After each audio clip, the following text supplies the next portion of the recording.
Sandra Day O'Connor Fast Facts. Here is a look at the life of the first female justice on the United States Supreme Court, Sandra Day O'Connor.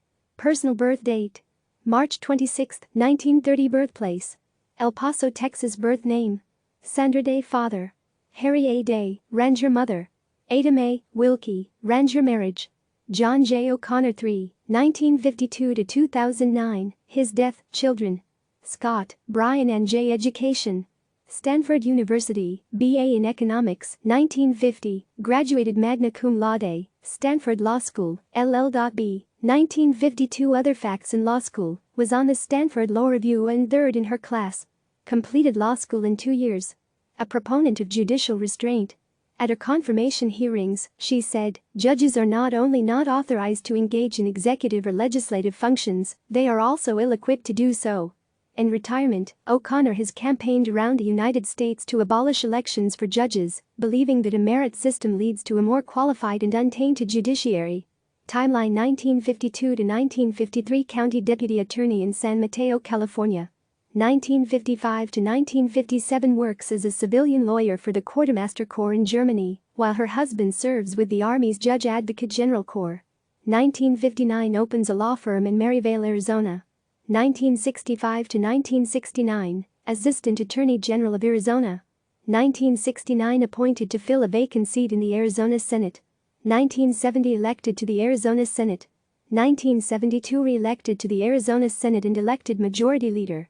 She is the first woman to hold this office in any state. 1975 to 1979, Superior Court Judge of Maricopa County.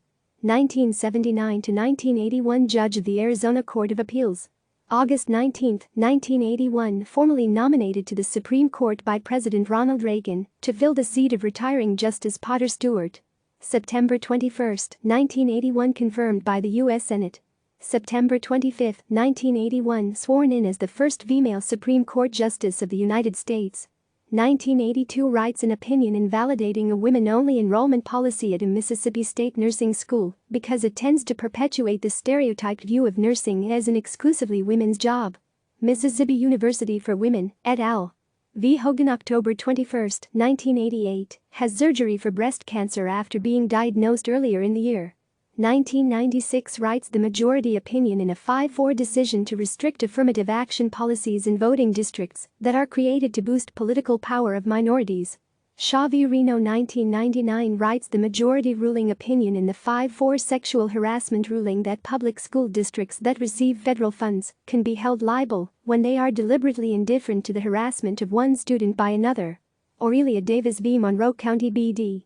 Of ed. 2000, votes with the majority in a 5-4 decision that strikes down state laws banning the medical procedure that critics call partial birth abortion. Stenberg v. Carhart. December 2000, votes in the majority to end a recount in Florida, which leads to George W. Bush becoming President of the United States. O'Connor and Anthony M. Kennedy are the only justices who do not attach their names to either a concurring or dissenting opinion in the case. Bush v. Gore. January 31, 2006, retires from the Supreme Court. 2008, develops the website WorkCourts, which later becomes a Civics, a free program for students to learn about the U.S. court system. It allows students to investigate and argue actual cases and to participate in realistic government simulations. July 30, 2009, is awarded the Presidential Medal of Freedom by President Barack Obama. February 25, 2014, releases the book Out of Order, which is based on the Supreme Court and its history. October 23, 2018, writes a letter revealing that she has been diagnosed with the beginning stages of dementia, probably Alzheimer's disease. July 19, 2019, O'Connor's former home is listed by the National Park Service in the National Register of Historic Places. The adobe house built by O'Connor and her husband in 1958 in Paradise Valley, Arizona, was relocated to Tempe, Arizona, in 2009. It is the home of the Sandra Day O'Connor Institute. Click subscribe to receive the latest news.